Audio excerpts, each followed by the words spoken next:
Hello and welcome.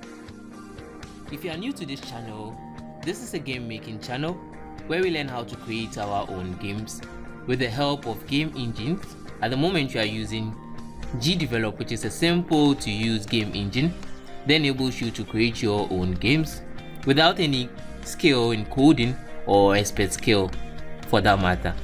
So you can click on the link in my description, get to the GDevelop website, download GDevelop for your machine, and come check out some videos to help you build your own unique games. So on to today's topic, GDevelop 101, or shall I say the basis of GDevelop. This is particularly for the beginners on this platform. So this will help you locate where your various buttons and certain instructions are to help you make your own game. So this is a window for GDevelop, which is a simple one. It's quite whitish, and this is their logo, GDevelop. So it says an easy to use game creator, exactly. And right here is open a project, which allows you to open an existing project. So if I click on it, I have an existing project which I can open. So I can click right here and then I can open my existing project. I'll go ahead and close it and then get back to my window. Okay, so right here I can just close my project. Say to be lost, this will close my engine itself, so no. I can get to my file, click on create a new project, which also allows you to create a new project. I can click on create a new project, and they have sample projects over here. We have platformer. If you are thinking of creating a platformer game, you have a simple platform game with coins to collect, moving platforms and enemies. If you are thinking of creating an 8-bit space shooter, they have a sample over here which you can work around and look at how it works.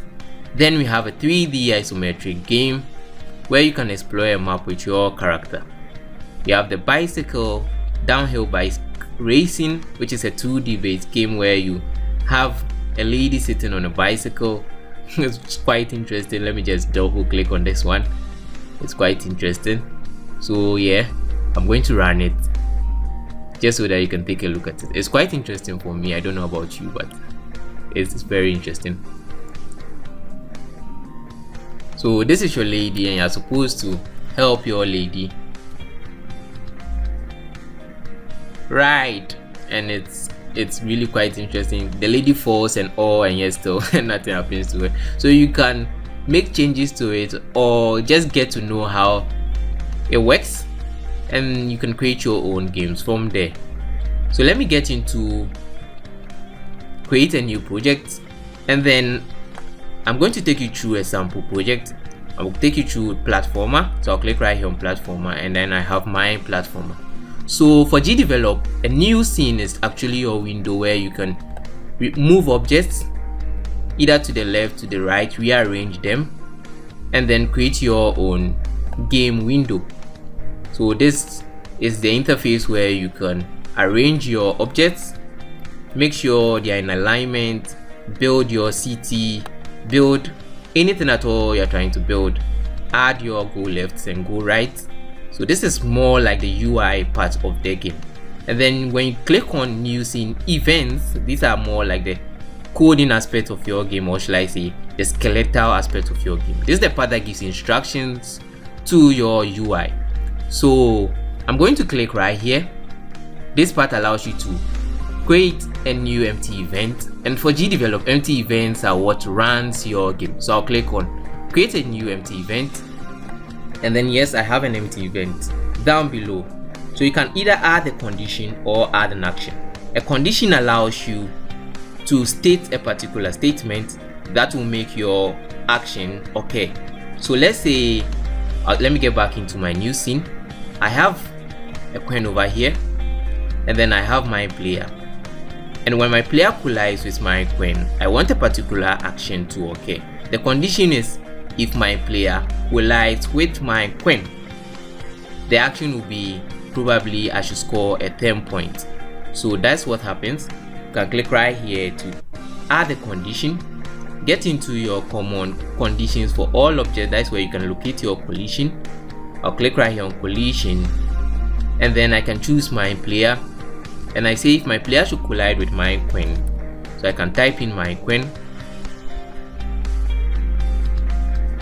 then the action is the queen should be deleted. So I'll type in my search panel delete, which is another fast way to call upon any particular action of your choosing. So delete an object, and then the object I want to delete is my queen. So I'll click on queen, and then I'll click on OK. So this allows my player to collide with my queen, and my queen gets deleted. So it's a simple event. I'll get back into my new scene, and once I click right here on this play button, which is so obvious and we've seen so many times in so many places, once I click right here on my play button, what happens is I can now collide with a queen, and then the queen is deleted. Collide with another queen, and that particular queen is also deleted. So that's what GDevelop's events does. It allows you to add a condition, state a condition, and then a particular action that will occur after that particular condition. So that's how the logic works for GDevelop. Okay, so now let's take a look at these particular buttons on top over here. So this is your launch button, which allows you to run your scene. So after creating a scene, you can just click right here and you have your game launched or running, and you can go ahead and test it out. Here is your debug, which allows you to check for errors, but mostly it will work if you have internet. If you don't have the internet or you're offline, it's not going to work. This is to open the objects editor. So once I click here, this is the object editor, and mine is already opened, and close it. If I should click right here, I have my object editor. Right here you can see 3 boxes, and this is what you call your group editor. So once I click right here, I have a group editor. So if you have multiple enemies, you can create an enemy group where you put all your enemies in there. That way you don't have to create a collision or an event for every particular enemy. You can create it for all the groups of enemy. The next thing I'll take a look at is open the properties panel. So once I click here, it's going to open my properties panel, which is already showing right to my left hand side. So let me close it and click right here. So properties panel, we have it here to my right hand side, and on your properties panel we have the name of your object, if you should select any object at all, platform queen. Okay, you have your queen over here. You have your X and your Y axis, which controls the positioning. So right now my X is 7, so you realize my queen is to my far left. If I should increase it to 780, it comes right here to the middle. The same goes for the Y. If I should decrease it, it goes upwards. If I should increase it, it comes below. So you can use that to manipulate where your object is going to be. Now you have your angle. Let's say you want to change the angle or turn your object to a particular angle a little bit. You use your angle to get that done. And since this is a circular object, you can't really see, but if you are looking at it carefully and you're looking at the line in the middle of the queen, you can tell the angle has changed and now the line is horizontal. So you can use that to set your angles. Now we have Z order. I took a look at Z order in one of my videos, but I'll take a look at it again. Z order allows you to place one particular object over another object. So right now my platform has a Z order of 1, and this particular platform also have the same Z order. Fly is also 1, player is 1, the tiled grass has a higher Z order. So if I should pull my platform downwards, you realize my platform is behind my tiled grass, because Z order is basically the placement of your object either on top of another. So the one with the higher Z order comes in front, and the one with the lower Z order goes behind, just like this. So that's what Z order does. Quite simple. Then you have layers. So layers are normally used to place your object on a particular window or interface. So if I want this one to have its own interface different from the interfaces of the rest of my object, I can go ahead and create a layer or change my layer. I'll have to create the layer first and then change it. In order to create that, I can click right here. This here looks like layers. Yes, one, let's say a paper, and then a second paper, and then another paper. So they come together and they create a layer. So I can click here and then I have my layers. I can create a new layer by clicking on the plus sign, and then I can name it maybe happy layer. So for all my objects that are happy, because happiness is quite important. So yes, and with the arrangement over here, because my happy layer is the one on top, you see my layer happy, or the objects on my happy layer always on top of the rest of my other objects which are on different layers. So I can switch layers by clicking and dragging, and then I can switch my layers. And I go ahead and close this one. The next thing I'm going to take a look at is my undo button. This allows you to undo changes you've already done. So say I have my platform right here, and if I should click on undo, it goes back to the position it was in before I made that change. If I should click on redo backwards, undo brings me back to the position before the change. This one sends me to the change itself. So that's what the undo and redo button does for you on this platform. The next button I'm going to take a look at right here is delete an instance button, which allows you to delete an instance. If you are wondering what an instance is, all the objects you have on your platform right here on my scene, they are all instances, from the coin to the character to the control pad, right down to the grass and everything, every sprite, every object is called an instance. So if I want to delete, say, this particular platform, I can just select it and then click right here on delete an instance and it's gone. So that's what it does. It's quite simple. The next button is going to be the list of instances button right here, which generates all the list of instances you have. So from player down to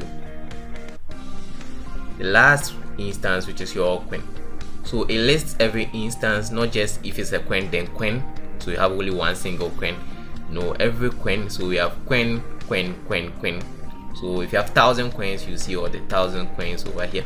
You have platform, you have jump through, player with the Z order to your right.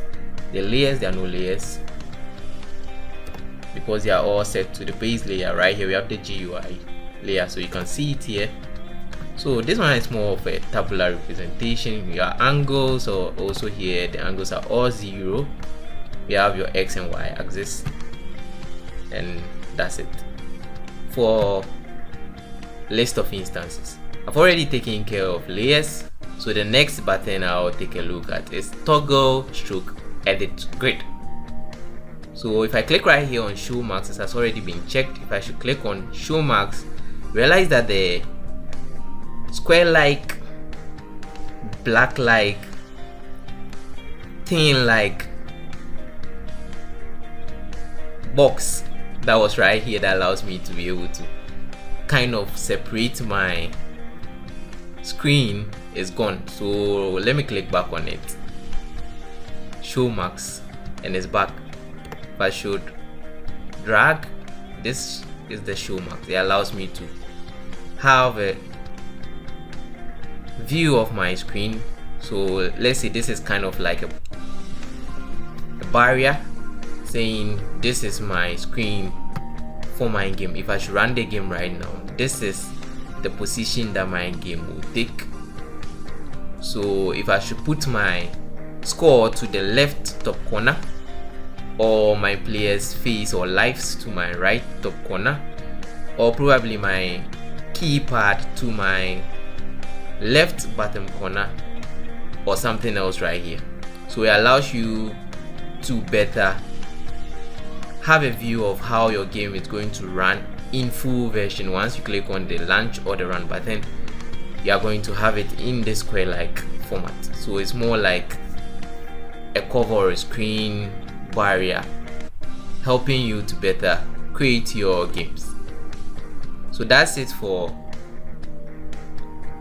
Showmax. I'll click on Grid, and Grid, its name is self-explanatory. It's a grid, so it allows you to place your objects properly with better alignments. So I want it to be centered right here in the middle. I now have grades of boxes that allows me to do that, so I can just better align my objects and place them at specific positions that I want them to be. That way it's easier and allows me to create a uniform game that is not disoriented in terms of my objects and in terms of placement and other things. So it makes it easier for you, the creator, to build your game. That's what Grid does. You can check that one off. And then I have Setup Grid. So Setup Grid, as the name says, it allows you to adjust the cell width and that of the cell height. So you can change it. If you want it to be bigger, you can increase the size to say 100. The width also of 100. This is X and Y offset. No, I don't need that. So click on apply, check my show grid, and then I have bigger boxes now, so I can just keep increasing the size depending on how I want it to look. Let me get back to setup, and then offset is going to, let me just type it in there just so that you can see what it does. So X offset and then your Y offset of 20. I click on apply and then click right here on show grid. So if you are looking at it, offset didn't really do anything, but mostly what offset does for the name is it's supposed to adjust it to a particular angle. It's more of angular based. So that's what offset does. The offset is in terms of pixels. That's what is written, and that's it for grid. So let me set it back to 0 and click on apply and take away my grid. So the next and last button is going to be zoom. So I click on zoom. We have zoom in, which brings your camera closer to you. Zoom out, which sends your camera far away from you. Center view, which centers your camera. And then we have your 5% if you want it to be very small, 10% if you want it to go a little bit bigger, 25%. So all this zooms in, it zooms in, it zooms in. 100% will be zoomed in. 150, whoa, that means you cannot properly see. 200 and it gets bigger. 400 and it's totally so big. So that's what it does. Let's get back to it. 50%. I think this is normally okay for you to be able to have an overview of all your instances. So that's it for the buttons to the right. I think I'll take a look at the buttons to the left also. So this is your project manager. Here you have your game settings. Right here I'll click on the arrow, and then I have my properties. I have my global variables, my icons and resources. I'll click right here on my properties, and then I can change the name of my game. I can change the games window. I can change the games window height. I can enter the name of the author, which is my name, Moments Online, which is the name of the channel, not my name specifically. I can enter version number, so I can make it a 2.00 or a 4.00 or 5.00, depending on how you want to set your version number. You can go ahead and do that. The next thing I'm going to take a look at is project file type. You can either set it to single file, which is the default, or multiple files saved in folder next to the main file. It all depends on how you want to save your game or how your project file type is going to be. This is personal, so that one I'll leave it up to you. Minimum frame per second, This is either going to slow your game or increase the speed on your game. If you set the minimum frame per second to something lower than 20, it just might affect the speed of your game. Maximum will also affect it, so you just have to choose between a minimum frame per second and a maximum frame per second for your game. It all has to do with you. Package name. So this is the package name either for iOS or Android. com.example.platformer. So if you want the game package name to be com.online. Let's say platformer instead of platformer game, or com.online. Bike riding, com.online. Anything else you want it to be, you can just type that in here, follow this particular format, and then type that in there. Device orientation. So you either want to set your orientation to landscape or portrait, or probably platform default. If you want it to be a platform default, you can just check platform default, click on it. If you want it to be landscape, you can click on that. If you want it to be a portrait, you can also click on that. So a portrait is going to increase your height and reduce your width. Landscape is going to increase your width and reduce your height. Any way you want it to be, it's all up to you. Scale mode, we have the linear and that of the nearest. The linear is going to anti-aliased rendering, which is good for most games, so this is good for general games. This is the best for pixel perfect games if you are making a pixelated game. So you have two options for normal games. For pixelated games, you can choose. The next thing is full screen size. So you can either fit according to your width, so you can change width to fit the screen, or you can change the height to fit the screen, or you can just leave it at that if you don't have anything to change. So first you've set your width and your height perfectly. I don't think this matters. This one is supposed to change if it goes onto a particular platform that your width and height is not fitting properly for, then it either changes your width to fit the screen or the height to fit the screen. But if you know what you're doing, this wouldn't matter, so that's also up to you. The last thing I'm going to look at is AdMob application ID, and AdMob is add. So if you want to add ads to your game, you can go ahead, apply, get your ID, and you can just copy and paste them. You have it right here. So now your game will be showing ads and you can make some amount of money from that. Okay, so I'll click right here on apply, and I'm done with properties. I'll take a look at global variables. So global variables allows you to add a variable just like the name says. So maybe score with a value say 0. So this score is a global variable, meaning it can be used anywhere in your scene. Even if you have 1,000 scenes, you can just call on it. So let's say your queen or your player is in collision with a queen. When that happens, you want to add 10 points to your score. So if you set it to this global variable score, you are going to have it everywhere in your game so far as you collide with the queen, and this will help you out not to create multiple local variables or normal variables in your scene over and over again. Just having one global variable applies to all your scene event. I think you understand this better as you go ahead and use the game engine. So I'll click on apply. The next thing I'll take a look at is the icons.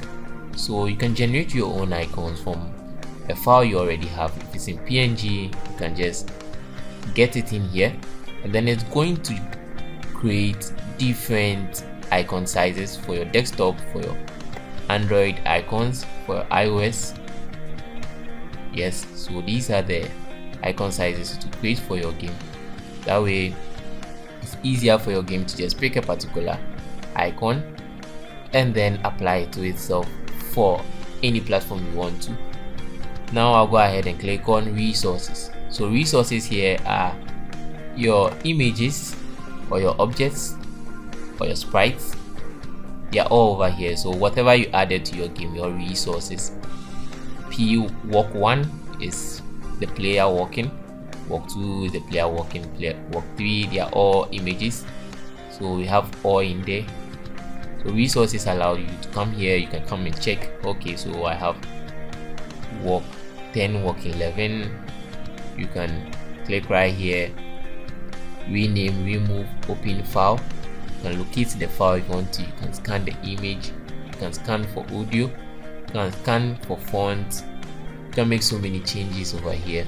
I mean, there's so many things you can do, and they are all self-explanatory, so I think that should be easier. I'll go ahead and click on close to close my resources, get back to my project manager, and then we have scenes. So this allows you to add a new scene. So I want to add a new scene. I click right here, I have a new scene, double click on it, and this is my new scene. So you can see this is my level 2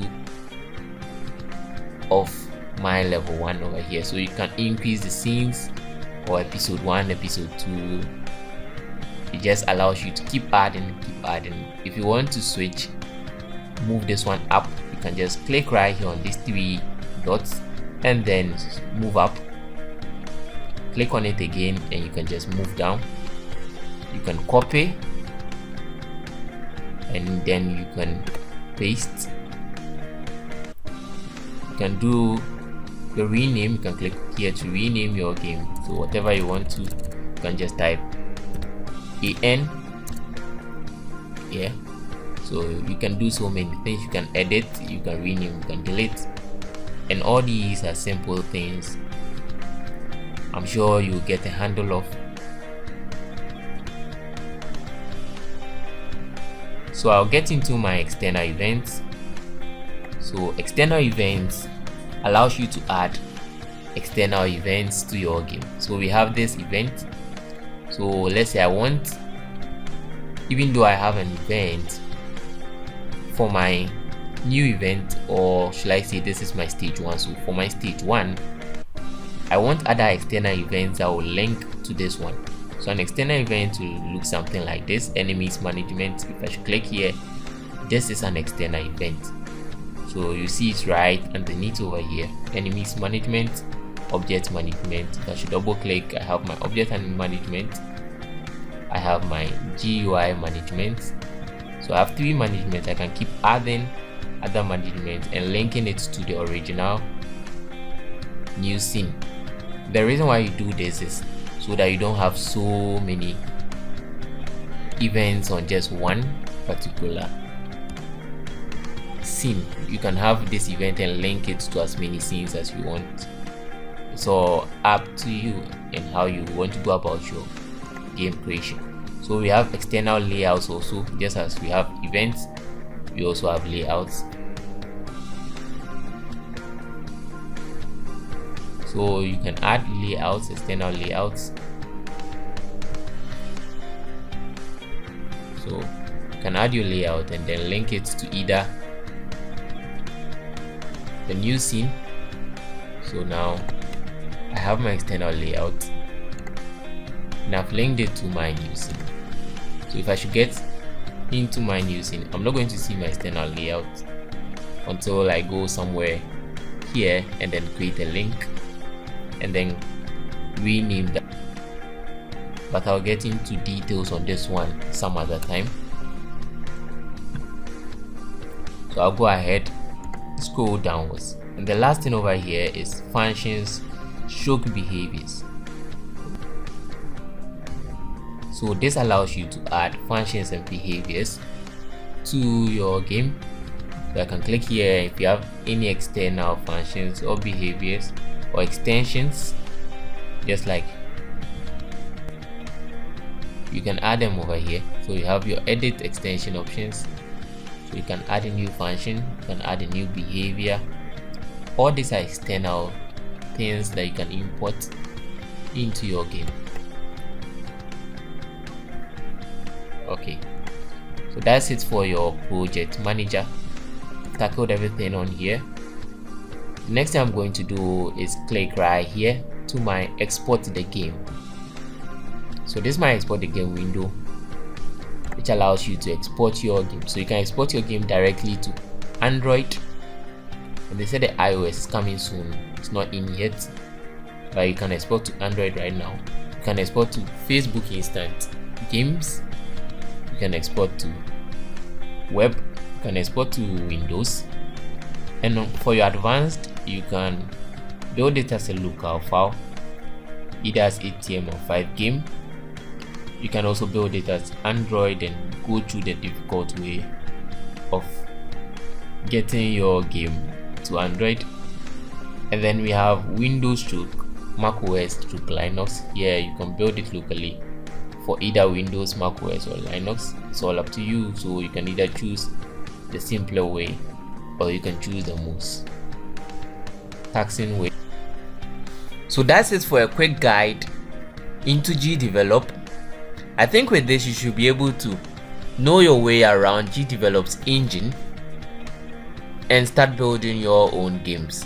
So if you have any problem, if you have any question, you can send me a message by getting to the about section on this particular channel and then click on any of my links.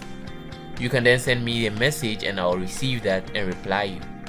I think YouTube has disabled my comments section, so I don't receive any comments at all. So try using my social media pages and I'll be willing to help you out. Until next time.